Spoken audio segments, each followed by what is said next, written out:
Hi everyone, it's Lynnea for InkOn3. Let's make a simple floral card today. So I absolutely love the Dogwood flower stamp, and I don't think that I've used it before in a blog project for InkOn3, so I thought I would use it today. And I'm going to mix it together with the vase from the Posy stamp set. This vase is one of my favorite stamps from InkOn3. It's really versatile, and I think that you can use it with a lot of different flowers. So this dogwood flower is probably not meant to go into this vase. It's a large floral arrangement, and the biggest flower is almost as wide as the vase itself, but I thought it looked cute together, so I wanted to make this card. So I'm going to go ahead and I'm going to stamp the dogwood flower, that large floral image, and then the vase from the Posy stamp set. And I am using InkOn3 Blackout Hybrid Detail ink.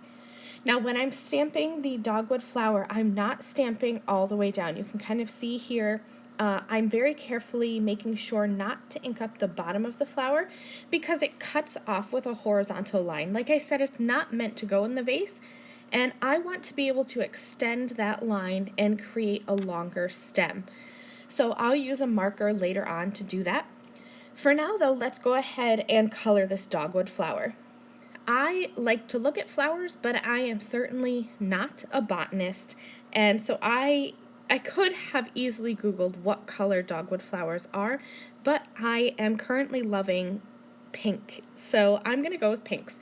So in the beginning of this little coloring session here, I grouped together all of the markers that I used except for the markers for the vase. I forgot to include those, but I grouped them all together. So I recommend taking a screenshot if you want to color the same image, but if not, I do leave the marker caps in the left-hand corner there as I'm coloring.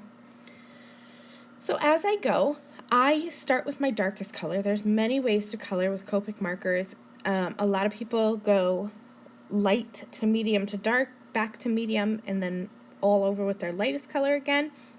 I like to start with my darkest color because I like there to be that dimension. So I'm starting with my darkest color, which is RV04, and now I'm coming in with RV25, which is the darker color of my mediums. I'm going to have two medium colors. So I'm going just in like reverse order from dark to light. Here's RV21, and I'm just going to kind of color over where I've put down my darker colors and just extend those colors out a little bit further with each marker change.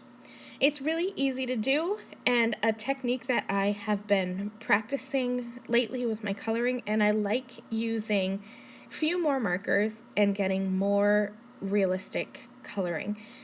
I did not go back through and add my darkest marker once again, but sometimes I do like to do that just to darken up the areas. After I go over with my lightest color, I'll come back in with my very darkest marker, my first marker, and just kind of color in the creases, and that gives even more depth.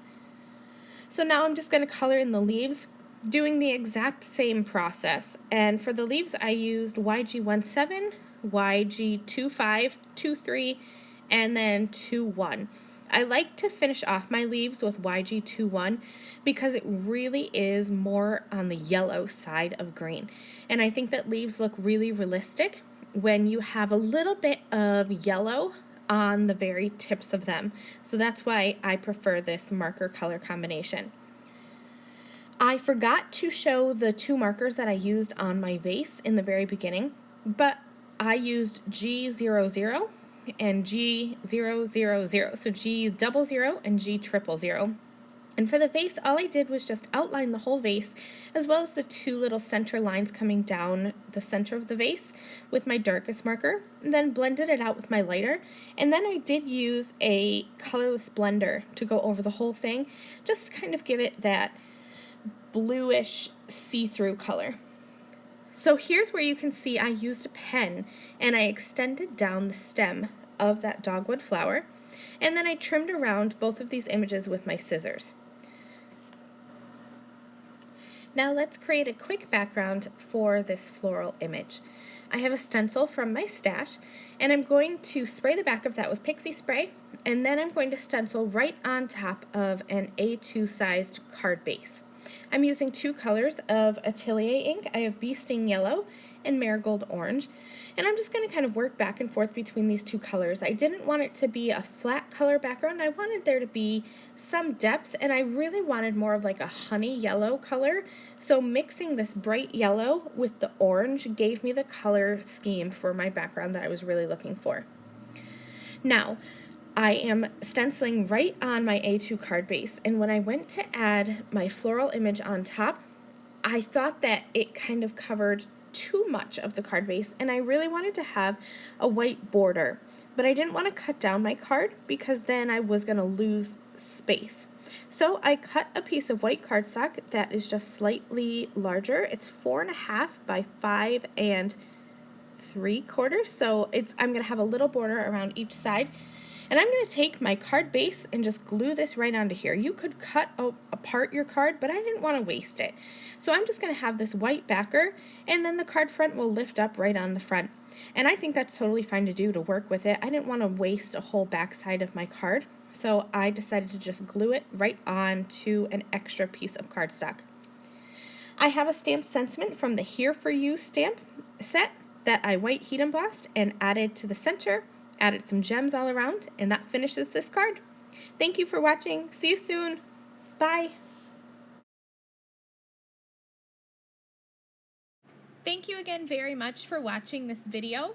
If you liked this video and you'd like to see more from me, please hit that subscribe button that is on the screen now. And here are a few other videos that I thought you might enjoy.